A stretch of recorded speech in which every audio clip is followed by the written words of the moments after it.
하나님 말씀 보시겠습니다. 마태복음 26장 14절 말씀 보시겠습니다. 우리 하나님 말씀 마태복음 26장 14절 말씀입니다.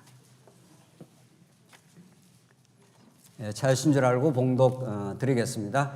마태복음 26장 14절 말씀입니다.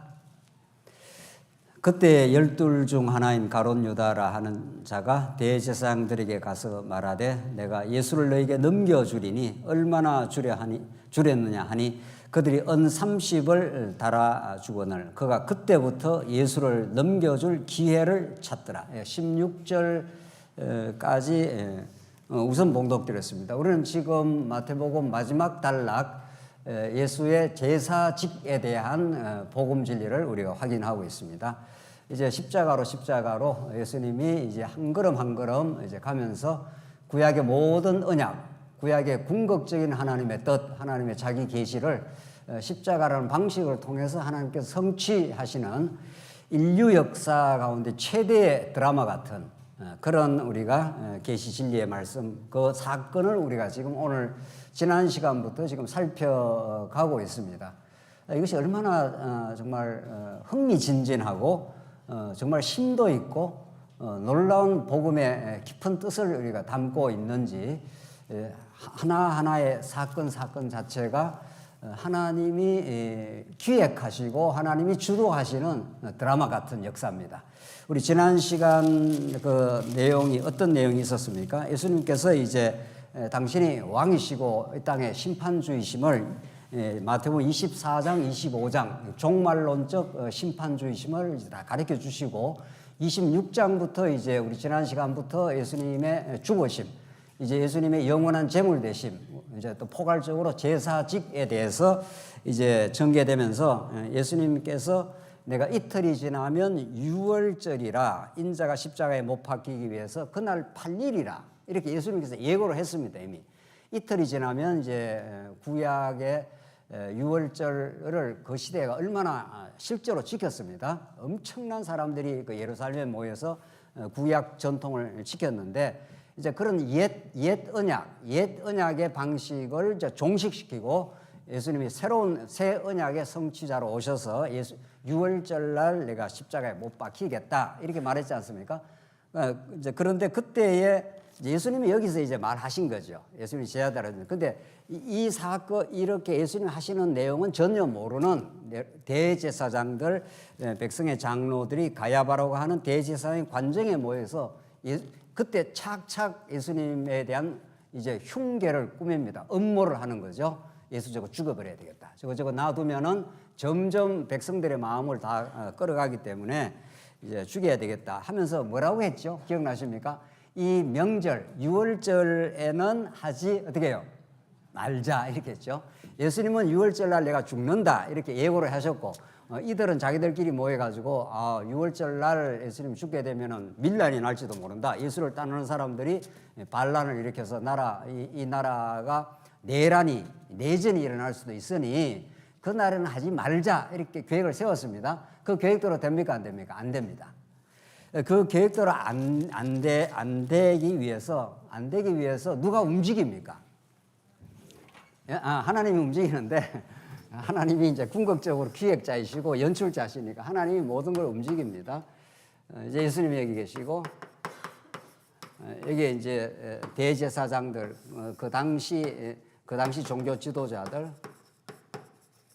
이들이 흉계를 꾸미고 예수님을 죽여야 되겠다. 예수님은 이틀이 있으면 유월절이니까 그때 내가 죽을 것이다. 이렇게 예고를 했습니다.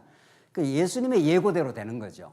이들의 계획대로 안 됩니다. 그러니까 이들은 이제 유월절 날에는 밀란이 날 거 아니까 하지 말자. 이렇게 했는데 여기 중간에 누가 등장을 합니까? 예, 가룟 유다.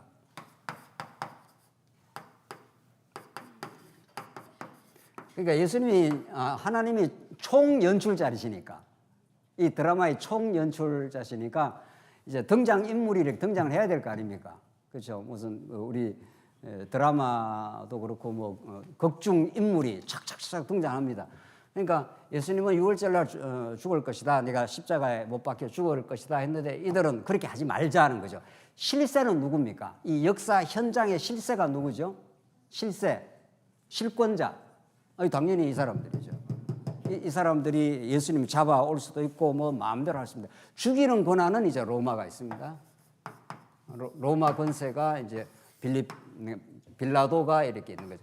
이런 자들이 하나님의 거대한 계시 드라마, 인류의 최대 드라마, 이제 왕이 십자가에 죽는 그런 반전의 드라마를 지금 펼쳐나가는 여정에 그렇게 6월절 날 죽이지 말자. 6월절 날 죽으면 우리가 입장이 곤란해진다 이런 거죠. 근데 너들 계획대로 안 된다. 이게 하나님의 뜻입니다. 그 누구를 하나님께서 움직입니까? 예, 변수가 이제 움직이는 거죠. 예. 그러니까 우리가 어떤 계획을 세웠는데 어떤 A라는 지역에서 B라는 지역까지 우리가 어떻게 가야 되겠다. 어떤 계획을 세워서 뭐 여행을 가든지 무슨 사업을 하든지 가야 되겠다 하지만은 그 계획대로 될 수도 있지만 언제든지 그 과정에 변수가 발생합니까 안 합니까? 우리 인생사에서 끊임없이 발생합니다. 내가 컨트롤할 수 없는 종교 지도자 이 대제사장들과 백성의 장로들 그들이 컨트롤할 수 없는 변수가 출현합니다. 변수가 출현하는 바람에 6월절 날 잡혀가도록 이렇게 진행이 됩니다. 역사가. 이게 무엇을 우리에게 가르쳐 줍니까? 하나님의 거대한 역사 운행의 그 계획은 사람들이 이렇게 해보자 저렇게 해보자 뭐 별 계획을 다 세웁니다. 별 계획을 사람이 계획을 세울지라도 그 발걸음을 인도하시는 분은 누구라고요? 여호와 하나님이라. 이 잠언의 가르침인 거죠. 그래서 참 정말 하나님의 주권을 인정하고 산다는 것처럼 참 평강이 없습니다. 그래서 가룟 유다가 움직이기 시작합니다. 가룟 유다가 움직여야 이틀 후 6월절 날 딱 죽도록 되어 있습니다. 그러니까 대제사장들의 계획에는 6월절 지나고 행사 다 끝나고 이제 좀 잠잠해졌을 때 지도새도 모르게 예수 죽여버려야 되겠다. 이렇게 이제 계획을 세웠지만 그들의 계획대로 되는 것이 아니라 누구의 계획대로? 하나님의 계획대로, 하나님의 주권적인 섭리대로 진행이 됩니다. 잠언 16장 4절 한번 보겠습니다. 잠언 16장 4절입니다. 잠언 16장 4절 우리 같이 한번 읽어보겠습니다. 시작. 여호와께서 온갖 것을 그 쓰임에 적당하게 지으셨나니 악인도 악한 날에 적당하게 하셨느니라. 이 정말 놀라운 말씀입니다. 잠언은 하나님의 지혜를 동원해서 그의 주권적인 섭리, 주권적인 통치 능력을 보여주는 그 놀라운 말씀이 잠언에 들어있는데 하나님이 지혜를 주실 수도 있고 지혜를 안 주실 수도 있으면서 하나님 마음대로 이 세상 역사를 이제 운행해 가신다. 주권적으로. 그걸 이제 잠언이 잘 가르쳐 주는데 하나님의 주권성을 오늘 본문처럼 잘 강조하는 말씀도 없습니다. 여호와께서 온갖 것을 그 쓰임에 적당하게 지으셨나니 하나님의 모든 피조물입니다. 하나님 외의 모든 존재자들은 하나님이 지으시고 하나님의 통치 속에 움직입니다. 하나님의 연출 속에 착착착착 등장합니다. 1막이 끝나면 2막에서 가룟 유다가 등장하게 되어 있습니다. 가룟 유다가 자살해서 나중에 죽고 나면 제3막이 또 등장을 합니다. 그러니까 역사는 그렇게 착착 움직이고 가고 있습니다. 네. 그러니까 우리가 마치 어떤 하나님이 우리가 나가라고 하는 등장에 1막에 등장하라 하면 1막에 등장하게 되어 있고 퇴장하게 되면 퇴장하게 되어 있고 그 다음에 1막이 끝나면 뭐가 어떻게 되죠? 2막, 그 다음에 3막, 4막, 예컨대 8막까지 그 드라마가 연출이 된다면은 몇 막에 우리가 등장하고 사라질지를 누가 정해놨습니까? 하나님이 정해놨습니다. 이것을 우리가 믿고 살아갈 때 우리는 가장 하나님의 손길, 하나님의 주권적인 움직임, 나를 향한 가장 쓰임새, 이 땅에 우리 교회에 우리가 이 시대에 이 시점에 우리가 오늘 참석하고 있는 거죠. 예, 다른 시점 같으면 다른 그림이 그려집니다. 전혀 다른 그림이 그려집니다. 오늘 여러분과 제가 이게 몇 막인지 모르겠는데 한 5막쯤 왔는가 모르겠습니다. 우리 장안조한교로 말하면 1막, 2막, 3막, 4막 그 막이 바뀔 때마다 굉장히 드라마가 펼쳐져 갑니다. 굉장한 평안의 때가 있고 경랑이 막 불어닥치는 때가 있고 그것이 잠잠해지는 때가 있고 그때마다 하나님께서 하나님의 종들을 부르시고 그 자리에 배치시키시고 그 자리에서 하나님께서 사용하시고 하나님의 영광을 바라보게 하시고 주님의 은혜였다는 걸 깨닫게 하시는 역사가 계속 진행 중인 거죠. 오늘 이 가룟 유다 사건은 자문이 말씀하는 대로 여호와께서 온갖 것을 그 쓰임에 적당하게 지으셨나니 온갖 것을 하나님께서 온갖 것 안에는 모든 이 땅의 존재자는 다 포함되어 있습니다. 심지어 사단까지도 포함되어 있습니다. 그렇죠? 사단이 하나님의 주권적인 어떤 통치 밖에서 등장한 존재가 아닙니다. 이 부분에 대한 신학적 해석, 이 부분에 대한 복음적 이해가 확실해야 우리는 사단이 아무리 우는 사자처럼 난리를 쳐도 우리 하나님을 믿는 사람들은 사단이 움직이면 움직일수록 그 사단의 존재, 악한 일을 하면 할수록 그것을 뒤집어서 하나님의 선을 만들어내시는 하나님의 드라마 같은 솜씨를 하나님 볼 수가 있는 거죠. 오늘 본문이 그렇습니다. 예. 이 종교 지도자들은 6월절 날 죽이지 말자. 그렇게 되면 우리가 자칫하면 곤란해질 수 있다. 이렇게 자기들이 작당을 한 거 아닙니까? 역적 모의를 한 거죠. 그러나 그들의 역적 모의대로 진행되지 않습니다. 하나님의 아름다운 계획과 쓰임에 적당하게 지으셨나니 그다음 뭐라고 되어 있죠? 악인도 어떻게 해요? 악한 날에 적당하게 하셨느니라. 가룟 유다가 등장 안 하면 예수님 어떻게 십자가에 죽겠습니까? 가룟 유다가 등장을 해야 팔려야 십자가로 로마 제국이 끌고 가서 예수님 십자가의 구약에 나무에 달린 자마다 저주를 받았느니라 이렇게 예언을 성취해야 되는데 가룟 유다가 움직여야 되지 가룟 유다가 안 움직이면 예수님이 곤란하지 않습니까? 그렇죠? 가룟 유다는 예수님을 팔아먹은 가장 악당 중에 악당이죠. 그런데 가룟 유다가 움직여야 하나님의 거룩한 뜻이 어떻게 됩니까? 성취됩니다. 이렇게 보는 세계관, 이렇게 보는 이 세상 만사를 하나님의 주권적인 섭리 가운데 악인도 악한 날에 적당하게 하셨느니라. 하나님이 가룟 유다라고 하는 이 못된 3년이나 예수님을 따라다니고 예수님이 얼마나 신뢰를 해가지고 돈깨까지 그에게 다 맡겼는데 회계 장부까지 다 회계 장부를 아무나 안 맡기지 않습니까? 그만큼 이 가룟 유다를 인정해주고 그렇게 다녔는데 결정적인 순간에 뒤집어지는 거죠. 그 뒤집어져야 하나님의 뜻이 이루어집니다. 그래서 우리는 사람에 대해서 이렇쿵저렇쿵 우리가 마음대로 어떻게 평가도 하고 뭐 말도 하고 하지만은 그거 다 지나고 나면 다 쓰잘데기 없는 소리입니다. 정말 쓰잘데기 없는 소리입니다. 지나고 나면 누구 뜻을 전부 이룬다고요? 예, 하나님의 뜻을 이룹니다. 이게 내게 편안하게 해주든 나를 힘들게 하든 이런 모든 일 때문에 우리는 좋다 싫다 내중심적 판단을 많이 하고 삽니다. 실제. 그러나 내중심적 세계관이 아니라 하나님의 통치 중심적 세계관. 이게 이제 하나님의 통치 중심적 세계관은 하나님께서 모든 것을 통치하시고 다스리십니다. 하나님 모든 것을 연출하시고 연출 기획대로 실행하십니다. 하나님께서 배치시켜야 될 사람들도 미리 하나님의 영원한 계획 가운데 마음속에 이미 품고 계셨다가 지금 등장시켜야 되겠다 하면 딱 가룟 유다가 움직이기 시작합니다. 이런 하나님 중심의 하나님의 통치 중심의 세계관을 우리가 가지게 될 때 우리는 범사에 하나님의 손길을 인정을 하게 되고 하나님이 이를 통해서도 내가 볼 때는 이게 참 불리하고 이거 볼 때는 참 어려운 일이고 내한테는 굉장히 나를 힘들게 하는 괴로운 일이다 이렇게 생각할 때가 많지 않습니까? 그러니까 내가 괴롭다고 생각하면 원망을 하기 시작합니다. 그리고 심하게 나가면 나를 괴롭힌 사람과 싸우려고 하거나 배척하려고 하겠죠. 인간이 하는 일이 그렇습니다. 인간이 이 땅에 존재하는 방식이 그렇습니다. 그러나 우리가 내 중심의 세계관이 아니라 하나님 중심의 세계관, 나라고 하는 여기에 나가 있다 칩시다. 나를 둘러싸고 있는 온통 역사의 움직임이 움직이는데 내 중심으로 생각하면은 이 가룟 유다 같은 존재는 없어야 되겠다 이렇게 생각하지 않습니까? 그러나 그렇지 않습니다. 악인도 악한 날에 어떻게 합니까? 적당하게 하십니다. 악도 움직입니다. 악인도 움직입니다. 누구의 뜻을 이루기 위해서 예수님이 십자가에 어떻게 죽으시려면 누가 팔아먹어야 예수님이 잡혀갈 거 아닙니까? 예수님이 자수할 수도 없고. 그렇잖아요. 뭐 자수한다고 되겠어요? 또 예수님은 여러 번 자수했습니다. 나 죽을 거다. 뭐 여러 번 예고까지 했습니다. 그렇잖아요. 그러니까 누군가가 이 악인이 나타나고 예수를 잡아가지고 끌고 가서 조롱하고 십자가에 매달고 죽여야 됩니다.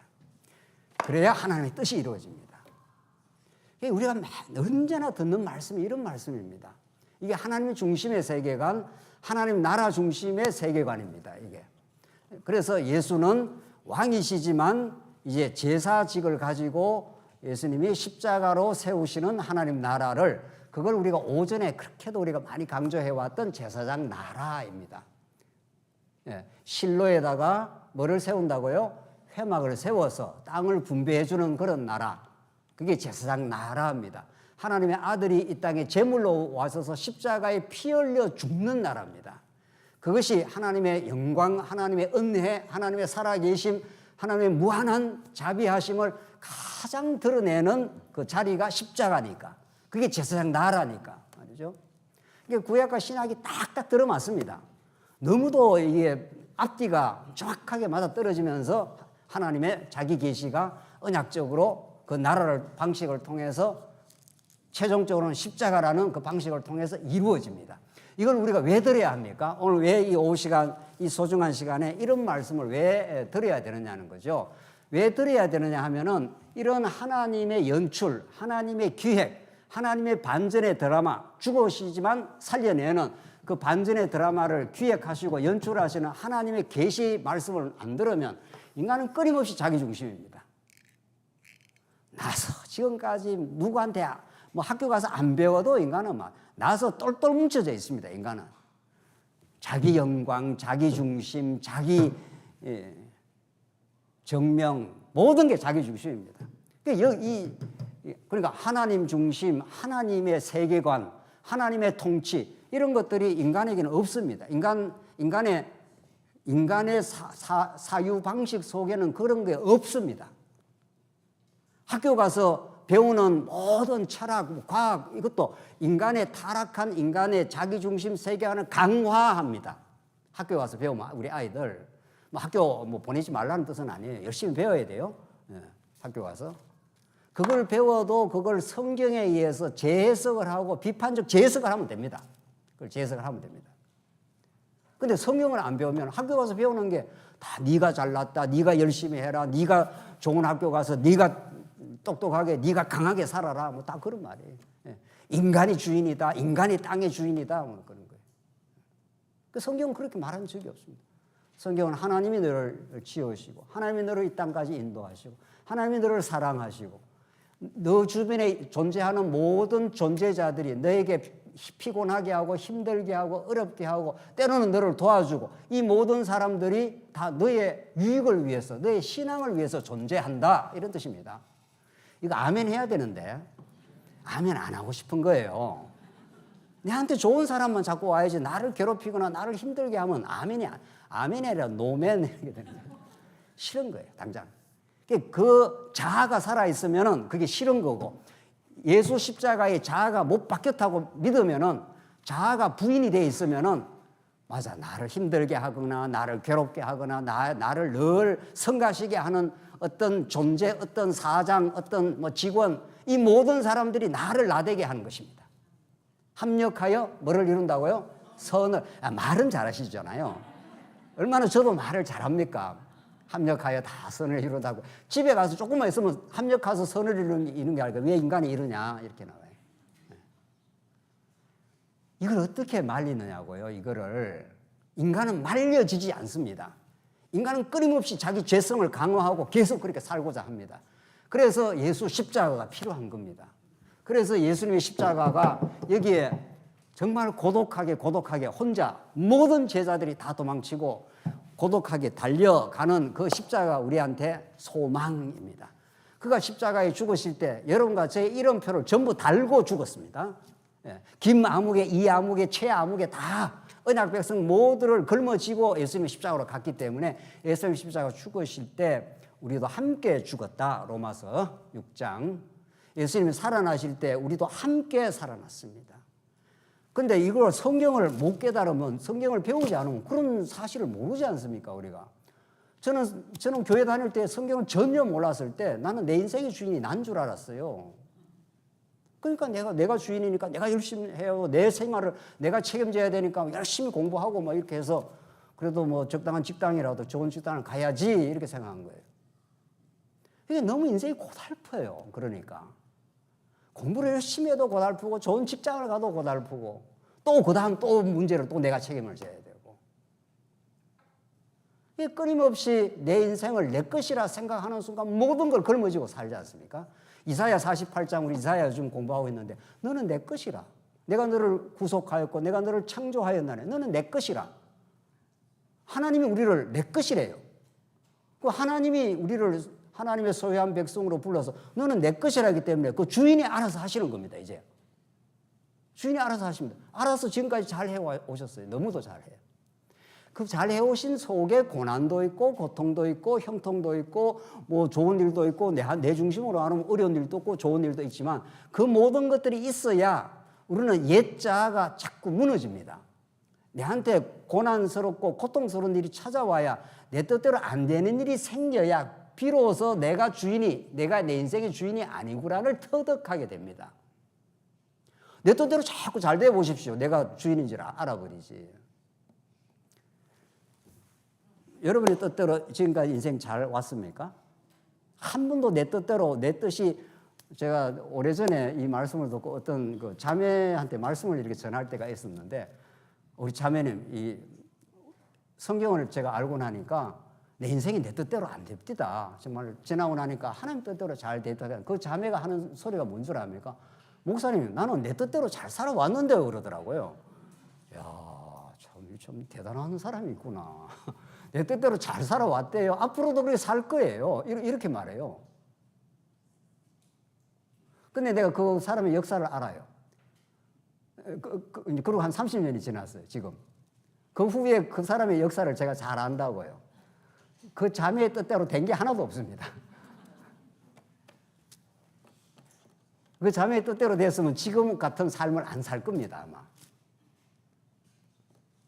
우리는 우리 뜻대로 안 되는 걸 성경에서 배우는데도 우리 자아가 얼마나 강고하기 때문에 타락한 옛 자아가 얼마나 강하기 때문에 죄로 머리끝에서 발까지 단단하게 무장이 되어 있습니다. 나는 내가 내 인생을 책임지고 내가 내 영광을 드러내기 위해 산다라고 하는 인본주의가 그래서 하나님께서 지금 하나님 중심의 세계관과 여호와께서 그 온갖 것을 그 쓰임에 적당하게 하시고 유다를 등장을 시키는 겁니다. 가룟 유다를. 이게 예수님에게는 얼마나 배반적인 인생입니까? 악한 인생입니까? 근데 그걸 동원시켜서 하나님의 십자가 사건을 이루시고 하나님의 거룩한 뜻을 이루어 가신다. 17절 보십시다. 이제 그 가룟 유다가 어떻게 자꾸 진행이 되는가 나옵니다. 무교절의 첫날에 자 이제 유월절이 이제 등장한 겁니다. 제자들이 예수께 나와 이르되 유월절 음식 잡수실 것을 우리가 어디서 준비하기를 원하시나이까? 이게 유월절이 구약의 절기 아닙니까? 요 절기 때 죽습니다. 예수님이. 18절 이르시되 성한 아무에게 가서 이르되 선생님 말씀이 내 때가 가까이 왔으니 착착 이제 유월절날 죽을 그 때가 가까이 왔으니 내 제자들과 함께 유월절을 내 집에서 지키겠다 하시더라 하라 하시니 제자들이 예수께서 시키신 대로 하여 유월절을 준비하였더라. 저물 때에 예수께서 12제자와 함께 앉으셨더니 그들이 먹을 때에 이르시되 내가 진실로 너에게 이르노니 너희 중에 한 사람이 나를 어떻게 한다고요? 팔리라. 예수님 다 알고 있습니다. 유월절날 예수님 죽으셔야 되기 때문에 유월절 바로 직전에 가룟 유다가 움직여야 됩니다. 어떤 사건이 전개되려면 어떤 한 사람이 등장해서 그 사건이 이루어지도록 착착 사람들이 움직여야 하는 겁니다. 여러분들 룻기서에서 엘리멜렉 가문이 다 망했습니다. 기럐 죽고 말년 두 아들 죽고 엘리멜렉이 죽고 남은 것은 나오미였습니다. 나오미 혼자 남았는데 나오미가 모든 걸 풍족하게 나갔다가 다 털어버렸습니다. 완전히 알거지가 되어버렸습니다. 그래서 그냥 예루살렘에 양식을 주셨다 해서 돌아오는데 누가 따라 붙습니까? 룻이라고 하는 사람이 또 따라 붙습니다. 룻이라고 하는 극중 꼭 그때 등장해야 될 하나님의 뜻을 이루는 룻이라는 한 여인에게 강렬한 마음이 생깁니다. 어떤 마음이 생겼습니까? 내가 당신을 붙쫓아서 당신의 하나님을 찬송하겠다. 당신이 가는 곳이라면 어디라도 가겠다. 당신이 죽는 곳이라면 어디라도 죽겠다. 이런 뜻입니다. 도저히 나오미가 룻을 말릴 도리가 없습니다. 그래도 뭐 며느리니까, 자기 아들하고 살았던 며느리니까 그걸 차마 박대를 못합니다. 그럼 오르바는 어떻게 했습니까? 오르바가 누군지 모르십니까? 오르바 또 다른 며느리는 가버렸습니다. 가라 하니까 아이고 나는 부담스럽다 너들 갔단 말이죠. 그러니까 룻은 어떻게 했습니까? 룻이라는 등장인물은 안 떨어집니다. 절대 이 껌딱지처럼 딱 붙어갖고 말이죠. 죽으라고 따라 붙는다는 거예요. 그래서 하나님의 계획대로 하나님의 뜻을 이루어갑니다. 그래서 보리추수 시작할 때 돌아옵니다. 파종할 때 돌아오면 안 되는 겁니다. 시와 때를 여러분과 제가 시와 때를 이렇게 맞추어 낼 수 있습니까? 못 맞춥니다. 우리가 계획은 세워도 여러분과 제가 이 땅에 태어나기로 뭐 작정하고 1956년 11월 며칠 날 태어났습니까? 모든 게 하나님의 주권이라는 겁니다, 정말. 그래서 룻이 나오미하고 돌아올 때 보리 추수 시작할 때 돌아옵니다. 왜 보리 추수 시작할 때 돌아와야 합니까? 예? 보아스를 만나야 되니까. 보아스를 뭐 하려고 가갖고 집도 절도 없으니까, 땅도 없고 아무것도 없으니 먹고 살아야 되고, 그리고 어디 가야 됩니까? 그 보리밭에 이삭을 주우러 이제 거지가 된 거 아니에요. 이삭이라도 주어야 연명이 가능하니까. 그래서 아무렇게나 갖는 곳이 어디입니까? 그걸 성경은 우연히 갔더니만 마침 누구를 만났어요? 보아스가 등장을 합니다. 이렇게 하나님의 거룩한 계획은 우리 인간이 이 땅에서 이렇게도 생각해보고 저렇게도 생각을 해보지만 하나님의 영원한 계획이 있습니다. 하나님의 천상의 영원한 계획이 있습니다. 그 영원한 계획을 가지고 여러분과 저의 인생을 때로는 좀 힘든 길을 가기도 하지만은 그 모든 걸 합력해서 착착 하나님의 영광, 그의 은혜와 사랑, 그래서 보아스를 만나서 다윗을 출생시키는 그 나라를 도탄에서 구원시키는 그 놀라운 하나님의 나라 역사가 룻기에 잘 나와 있습니다. 오늘 이 가룟 유다가 6월절 날 이제 움직이기 시작하는 겁니다. 왜? 하나님의 정한 뜻을 지금 이루기 위해서. 그래서 예수님이 너희 중에 한 사람이 나를 팔게 된다. 이렇게 예수님께서 다 예언까지 다 했습니다. 22절. 그들이 몹시 근심하여 각각 여짜오되 주는 나는 아니지요. 이럽니다. 그 얼마나 제자들이 재미있습니까? 예수님 나는 아니지요. 이렇게 합니다. 예수님이 조금 이따 가면은 너희들이 다 그 나물의 그 밥이다 그럽니다. 성경에는 그 나물의 그 밥은 없습니다. 뜻이 그렇습니다. 뜻이. 나는 뭐 예수님 안 떠나갑니다. 어쩌고 저쩌고 그럽니다. 나는 아니지요. 내가 설마 당신을 팔겠습니까? 이런 말입니다. 23절. 대답하여 이르시되 나와 함께 그릇에 손을 넣는 그가 나를 팔리라. 나와 함께 그릇에다가 손을 넣는 사람이 있는데 그가 나를 팔게 된다. 이렇게 예수님이 다 누가 팔 것까지 예언해 줬습니다. 24절. 인자는 자기에 대하여 기록된 대로 구약에 예수님께서 팔려서 죽게 된다는 게 다 기록이 되어 있지 않습니까? 그래서 기록된 대로 가거니와 말씀의 성취입니다. 인자를 파는 그 사람에게는 화가 있으리로다. 그 사람은 차라리 태어나지 아니하였다면 제게 좋을 뻔하였느니라. 예수를 파는 유다가 대답하여 이르되 랍비여 나는 아니죠. 이거 뭐 지금 뭐 짜고 치는 고스톱도 아니고 말이죠.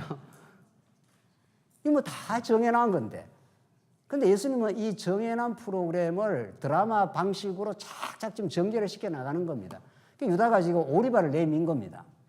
자기는 지금 팔려고 지금 마음을 먹었지 않습니까? 은삼시까지 받았어요. 예수님 앞에서 지금 연극을 하고 있는 중이죠. 예수님이 도대체 누군데 말이죠. 예수님이 인간의 심폐의 마음을 다 훤히 꿰뚫고 있는 분인데 예수님 앞에서 나는 아니죠. 이렇게 너스레를 지금 떠는 겁니다. 그러니까 대답하시되 내가 말하였도다 하시느니라. 바로 너야. 예수님은 가룟 유다가 팔 걸 알고 있습니다. 그러면 가룟 유다를 막아버리지 말이죠. 예수님이 그 고난의 십자가를 안 지려고 계획을 했다면은 예수님이 다 훤하게 꿰뚫고 있는데 가룟 유다가 저 팔끝까지 다 알고 있는데 뭐 당장 막으시면 저 가룟 유다를 뭐 처형을 하라든가 제자들을 동원해가지고 저 제거를 하라든가 안 그러면 제자권에서 박탈을 시키든가 예수님이 그렇게 하는데 그렇게 안 합니다. 그러니까 예수님은 다 아시고 예수님은 이 역사가 이렇게 진행되어져 갑니다. 그러니까 얼마나 표면적으로 볼 때는 로마라고 하는 이 강력한 세력, 가룟 유다에게 들어간 사단의 권세 이런 자들이 아주 이렇게 득세를 합니다. 그리고 진짜 왕 중의 왕이신 예수님은 끌려가고 신문당하고 조롱당하고 침배점을 당하면서 그렇게 역사의 현장은 그렇게 보여집니다. 그러니까 자유주의 신학자들이 하나님은 전능하지 않다는 거예요. 세상은 선보다도 악이 훨씬 많아 보입니다. 또 그 선악 개념 자체도 틀린 거지만은 우선 현상적으로라도 자, 푸틴 보십시오. 자기가 힘이 많으니까 어쨌든 우크라이나가 뭐 꼭 잘했다는 뜻은 아니고 어쨌든 우크라이나가 약자인데 계속 밀어붙이는 거예요. 계속 끝까지 항복할 때까지.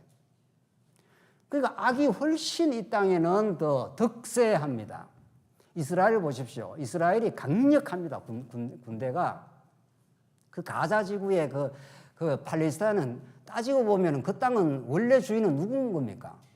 팔레스타인 사람이죠. 하기야 또 자기들은 아브라함이 또 주인이라 그래요. 우리 오전 시간에 땅의 주인이 누구냐 했는데 아무도 주인이 아닙니다. 저끼리 싸우고 있는 거지. 하나님이 주인이신데 아브라함 때 우리한테 준 땅이다. 그리고 팔레스타인 사람은 아니야. 우리가 지금 2000년을 우리가 살았어. 그 누가 주인이라는 권리 자체를 논하는 것 자체가 무의미한 겁니다. 근데 힘 있는 자가 그걸 정복하고 힘 있는 자가 정입니다. 이스라엘이 힘이 워낙 세니까 가자 지구에 막 폭탄을 막 들어붙지 않습니까?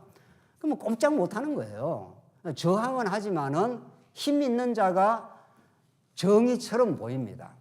이스라엘도 정의가 아니고 가자 지구도 정의가 아닙니다. 다 죄악된 어떤 존재들이 자기 권리 주장을 하고 싸움박질하고 있는 것 뿐입니다. 그러니 역사의 현장을 보면은 하나님 어디 가셨느냐? 하나님 진짜 전능하신 분이시냐? 이런 의문을 갖습니다. 유명한 독일 신학자가 신은 전능하지 않아. 이걸 아주 명제적으로 말해버렸어요. 몇십 년 전에. 세상 돌아가는 거 보니까 신이 능력이 없어 보인다. 이렇게 수십만 사람들이 막 죽어나가는데 특별히 히틀러 시대 때 600만이라고 하는 그 이스라엘 사람들이 막 가스실에 들어가갖고 부모가 자식을 막 밟고 살라고 막 버둥거렸다는 거 아닙니까? 가스실에 들어가면 너무 고통스러우니까 조금이라도 그 시간을 연장을 하려고 막 아이를 밟고 막 그랬다는 거예요. 그럼 다 죽었어요, 다. 뭐 그 가스실에서 뭐 누가 살아나겠어요? 그 인간의 이 생명력이 얼마나 끈질긴지 조금이라도 더 생명을 연장하려고 말이죠. 너무 고통스러우니까. 그런 추악하고 그런 사악한 일이 벌어지는데 신은 어디 계시느냐? 이런 거죠. 그러니까 도덕적 기준을 여러분과 제가 세워놓으면은 하나님 못 믿습니다. 이런 이야기는 굉장히 깊은 이야기인데 우리가 도덕적 기준을 떡 세워놓고 죽이는 건 악이고 살리는 건 선이다. 이렇게 자기가 떡 세워놓고 신에 대해서 심판을 하는 거죠. 인간이 신을 심판을 하는 겁니다. 너 신 잘못됐으니까 너 사라져. 전능하지 않아. 이렇게 인간들이 결정을 하는 겁니다. 이런 어처구니 없는 일이 세상에 얼마든지 일어납니다. 그러니까 우리가 하나님을 모르면 이 선악 문제를 해결할 수가 없습니다. 하나님은 이런 가룟 유다를 등장시켜서 예수님을 끌고 가고 예수님을 심판지에다 놓고 조롱하고 예수를 죽여버리는 거죠. 죽였는데 이제 살아납니다. 이래야 하나님의 진짜 전능하심, 진짜 하나님의 사랑, 결코 버리지 않는 하나님의 언약적 사랑을 드러내는 과정에서 이런 일을 허락을 하신다는 겁니다. 하나님께서. 그래서 하나님은 우리 인간이 설정해 놓은 선악 범주에 들어가지 않습니다. 인간이 뭐 이건 선이고 이건 악이고 하고 하나님은 이러면 안 돼 뭐 이런 게 있지 않습니까? 하나님을 자기가 마음대로 규정을 하는 거죠. 보십시다. 로마서 9장 15절로 18절 한번 보겠습니다. 로마서 9장 15절로 18절입니다. 이거는 같이 한번 제가 한번 읽어보겠습니다. 모세에게 이르시되 내가 긍휼히 여길 자를 긍휼히 여기고 불쌍히 여길 자를 불쌍히 여기리라. 하나님께서 마음대로 뜻대로 하겠다는 겁니다. 16절. 그런즉 원하는 자로 말미암음도 아니요 다른 박질하는 자로 말미암음도 아니라 오직 긍휼히 여기시는 하나님으로 말미암음이니라. 뭐 원한다고 다른 박질 열심히 노력한다고 뭐 구원이 있는 게 아니다. 긍휼히 여기시는 하나님으로 말미암음이라. 17절.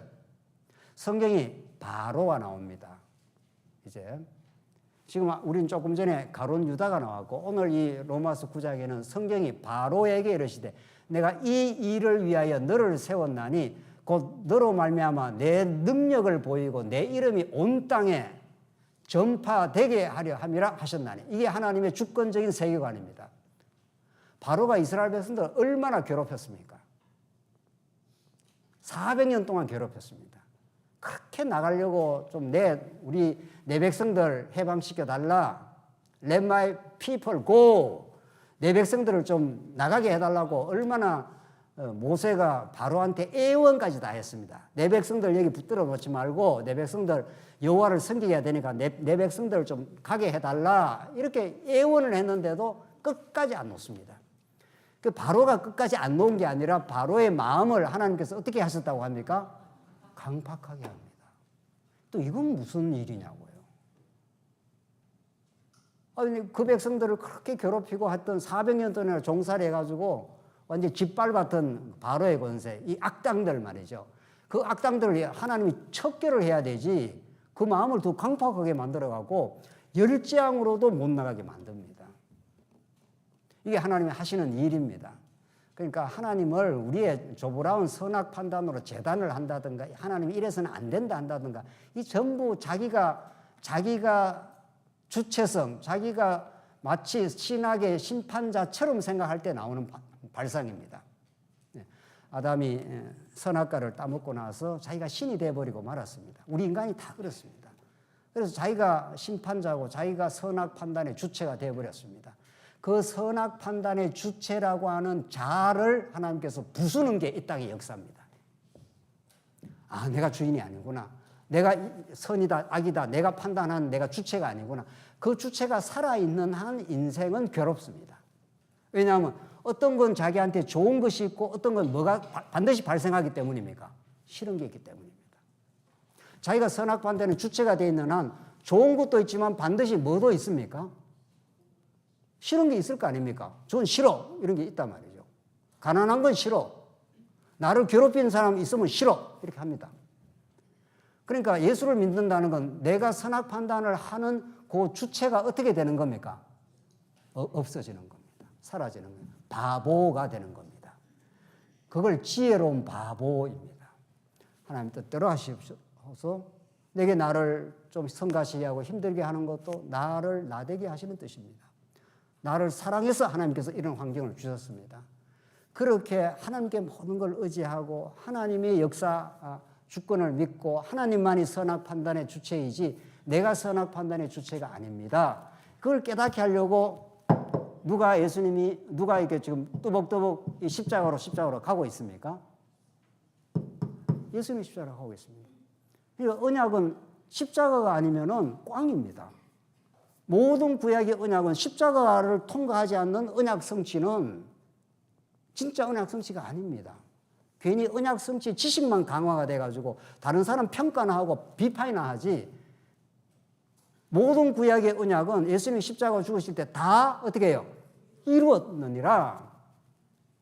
그러니까 구약의 모든 하나님 나라 언약은 십자가를 통과해서 이 땅에 이루어집니다. 그러니까 하나님 나라는 오늘 신약에 지금 오늘 마태복음에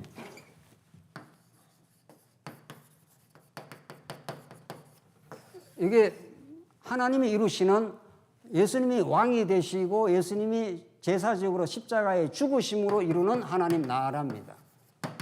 예수님이 내가 하나님 나라로 가까이 왔다 이미 선언을 했습니다. 하나님 나라의 왕은 나다. 내가 심판자다. 그런데 심판자인 나가 처참하게 죽어갈 거다. 너희를 위해서 이 땅에 세워지는 하나님 나라를 위해서 내가 죽을 거다. 이런 뜻입니다. 성경 너무 간단합니다. 복잡하지 않습니다. 왕이 죽는 나라가 하나님 나라요. 그걸 우리 구약의 전문 용어로 말하면은 무슨 나라죠? 제사장 나라입니다.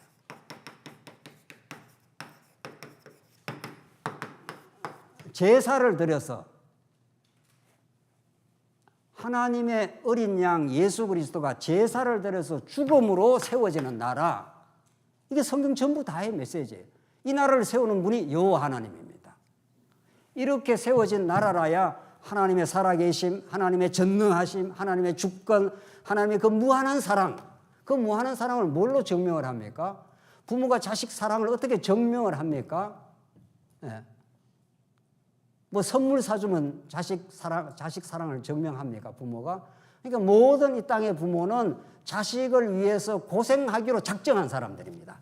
그 사랑의 수고, 성경의 용어로 말하면은 자식 안 놓으면 그냥 편안한 겁니다.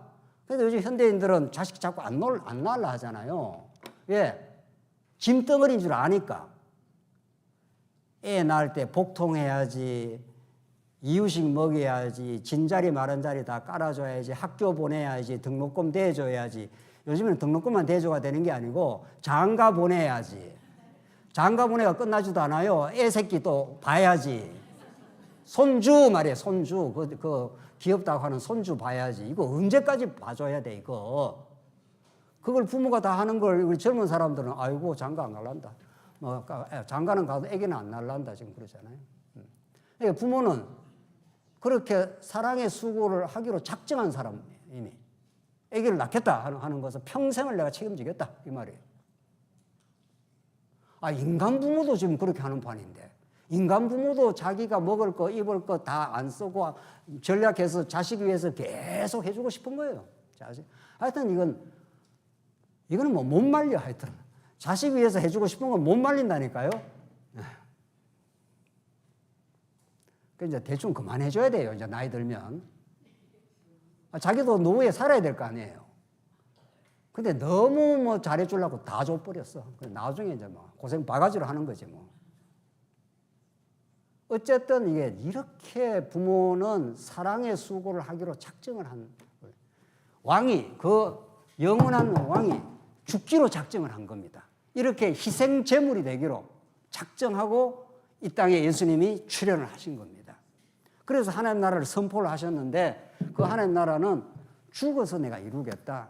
그 큰 하나님의 사랑을 그 십자가를 그러니까 모든 복음서 마지막에 전부 예수님이 죽으러 가고 고난받고 신문당하고 하는 그 내용을 너무도 리얼한 드라마처럼 이렇게 펼쳐 놓았습니다. 이제 오늘 마지막 결론 보시죠. 26절 그들이 먹을 때 예수께서 떡을 가지사 축복하시고 떼어 제자들에게 주시며 이르시되 받아서 먹으라 이것은 내 몸이니라 하시고 또 잔을 가지사 감사 기도하시고 그들에게 주시며 이르시되 너희가 다 이것을 마시라. 자, 떡을 떼서 이게 내 몸이다. 잔을 주면서 포도주를 먹이면서 이걸 마시라. 28절 이것은 죄 사함을 얻게 하려고 많은 사람을 위하여 흘리는 바 나의 뭐라고요? 피 곧 언약의 피니라. 내가 피를 흘리겠다 이제. 그래 레위기서에 보면 레위기 17장에 그런 말씀이 있어요. 그냥 제가 읽겠습니다. 시간이 없으니까. 레위기 17장에 보면은 17장 11절에 이런 말씀이 있어요. 육체의 생명은 피에 있음이라. 내가 이 피를 너희에게 주어 제단에 뿌려 너희의 생명을 위하여 속죄하게 하였나니 생명이 피에 있으므로 피가 죄를 속하느니라 이래 되어 있어요. 구약에도 끊임없이 피에 대해서 많이 이야기를 합니다. 생명은 피에 있다. 생명은 피에 있다. 피를 너희들 함부로 건드리지 말라. 피는 하나님께 바쳐라. 그러니까 피라는 것은 여러분들 저희 몸에 있는 이 피라는 것을 흘려보십시오. 굉장히 자극적입니다. 피가 많이 흐르면은. 왜냐하면 피가 우리 몸에서 빠져나가는 것은 곧 죽음을 상징합니다. 피를 많이 흘리면 전쟁에서 무슨 총을 맞아가 피를 많이 흘리면 죽습니다. 우리가. 그러니까 1차적으로 피는 생명을 상징한다기보다도 궁극적으로는 생명을 상징하는데 피를 많이 흘린다는 건 죽음을 상징합니다. 그런데 그 죽음이 예수님이 흘리시는 그 죽음의 피가 우리 언약 백성들에는 뭐가 되는 겁니까? 생명이 되는 겁니다. 그러니까 피는 죽음과 생명을 동시에 함축합니다. 그렇죠? 예수님이 십자가의 죽음이 아닙니까? 예수님이 십자가에 죽으시는 거예요. 뭐 때문에 죽습니까? 피를 흘려 죽습니다. 그 언약의 피, 오늘 본문이 말하는 떡을 떼주면서 이게 내 몸이 찢길 것이다. 몸이 찢겨야 피가 쏟아질 거 아닙니까? 머리에 가시면류관 쓰시고 옆구리에 창 받으시고 모든 손과 발에 못이 박혀야 피가 뚝뚝 떨어질 거 아닙니까? 빨리 떨어지질 않습니다. 뚝뚝 떨어지면서 굉장한 시간이 걸리는 겁니다. 그걸 마리아와 몇 사람을 보고 제자들은 다 도망쳤지 않습니까? 그 언약의 피는 죽음을 내포하지만 궁극적으로 생명을 우리에게 주시려는 대속의 피라 이렇게 말합니다. 구약은 모든 게 피로 이루어지는 겁니다.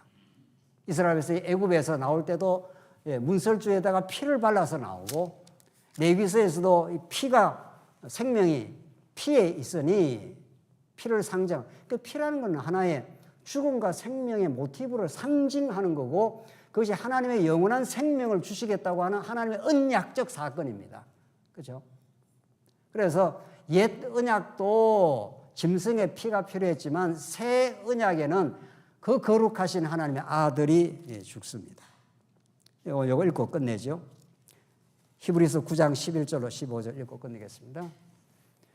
히브리서는 이 사건을 이렇게 해석을 하고 있습니다. 히브리서 11절, 그리스도께서는 장래 좋은 일에 대제사장으로 오사 손에 짓지 아니한 것, 곧 이 창조에 속하지 아니한 더 크고 온전한 장막으로 말미암아, 12절, 염소와 송아지의 피로 어떻게 해야 됐습니까? 아니하고, 옛 언약에는 염소와 송아지의 피로 했다. 그건 하나의 모형이고 그림자였다. 오직 뭐라고 했습니까? 자기 피로 영원한 속죄를 이루사 단번에 영단번에 성소에 들어가셨느니라.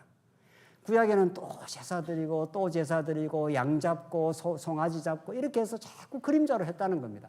그것도 굉장히 중요합니다. 이제 양이 속아지고 왜 저렇게 피를 흘려 죽어야 돼? 그 자식들이 물을 거 아닙니까?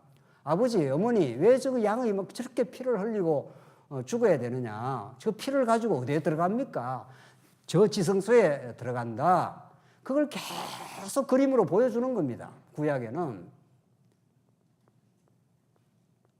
그러니까 염소도 소도 그 피를 흘리면은 굉장한 하나의 퍼포먼스가 되는 겁니다. 굉장히 막 강렬한 어떤 사건이 되는 거죠. 그것보다 더 우월하신, 오직 자기 피로 영원한 속죄를 이루사 단번에 성소에 들어가셨느니라. 이 언약의 피, 그걸 13절을 보시다. 염소와 송아지의 피와 및 암송아지의 죄를 부정한 자에게 뿌려 그 육체를 정결하게 하여 거룩하게 하거든. 14절, 하물며 영원한 성령으로 말미암아 흠 없는 자기를, 흠이 없습니다. 예수님, 하나님께 드린 그리스도의 피가 어찌 너희 양심을 죽은 행실에서 깨끗하게 하지 못하게 하고 살아계신 하나님을 섬기게 하지 못하겠느냐. 그러니까 그리스도의 피를 얼마나 흘려서 우리를 대속해 생명을 주셨으니까 그 은혜를 깨닫는 사람은 이제는 자기 중심으로 안 산다는 겁니다. 나 하던, 나는 십자가에 못 박힌 걸로 알고 나를 창조하시고 나를 구속해 주신 그 하나님 중심으로 살게 된다. 하나님을 섬기게 하지 못하겠느냐. 이 피의 능력이, 마지막 15절, 이로 말미암아 그는 뭐라고 했으면 다 같이 한번 읽죠. 15절 시작.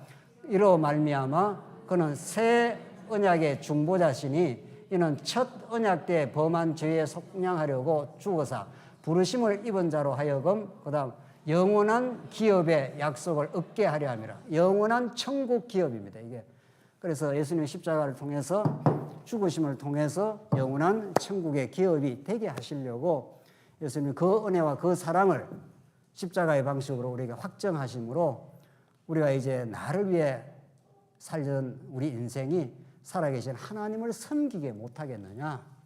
이제는 사나 죽으나 우리를 이 자리에 있게 하시고 예수를 믿게 하시고 영원한 우리의 반석이 되어주신 영원한 하나님 나라의 선물을 우리에게 거저주신 그 은혜와 사랑, 그 하나님을 영원히 섬기면서 그 사랑에 우리가 도취가 된 우리의 사랑하는 우리 지체들을 하나님이 주신 귀한 언약의 자손들로 바라보며 그렇게 살게 하시려고 예수님 그렇게 처절하게 예수님 십자가의 방식으로 새 언약의 피로 가론 유다를 등장시켜서 로마 제국을 등장시켜서 이 거대한 계시 드라마 같은 역사를 하나님께서 이루신 하나님은 지금도 역사합니다. 지금도 여러분과 제가 이 자리에 있기까지 인도하시고 섭리하시고 한 걸음 한 걸음을 붙들어 주셨고 그 살아계신 하나님 안에 여러분과 제가 살게 하십니다. 이 계시 드라마, 이 십자가로 증명된 하나님의 언약적 계시 드라마를 아는 사람은 세상에 살아갈 이유와 목적을 아는 사람이고, 이 말씀을 모르는 사람은 내가 왜 사는지 그걸 모르고 그저 아직도 남은 자기 중심의 세계관에서 허우적될 뿐입니다. 이 복음 안에서 참된 자유와 진정한 해방의 길을 걸어가시는 우리 귀한 성도님들 되시기 바랍니다. 예, 기도하십시다. 하나님 아버지, 은혜를 감사합니다. 그리스도의 피가 아니었으면 우리는 속죄함을 얻을 수 없고 하나님의 그 크신 은혜와 사랑을 알 길이 없었는데, 우리에게 이 말씀을 통해서, 오늘 마태복음 진리를 통해서 왕 되신 예수님이 가장 낮고 천한 십자가에 피 흘려 죽는 언약의 피로 이 땅을 찾아오셨음을 기억하게 됩니다. 그 말씀 안에서 하루하루가 하나님의 은혜와 사랑 속에 살게 하시옵소서. 예수님 이름으로 기도하옵나이다. 아멘.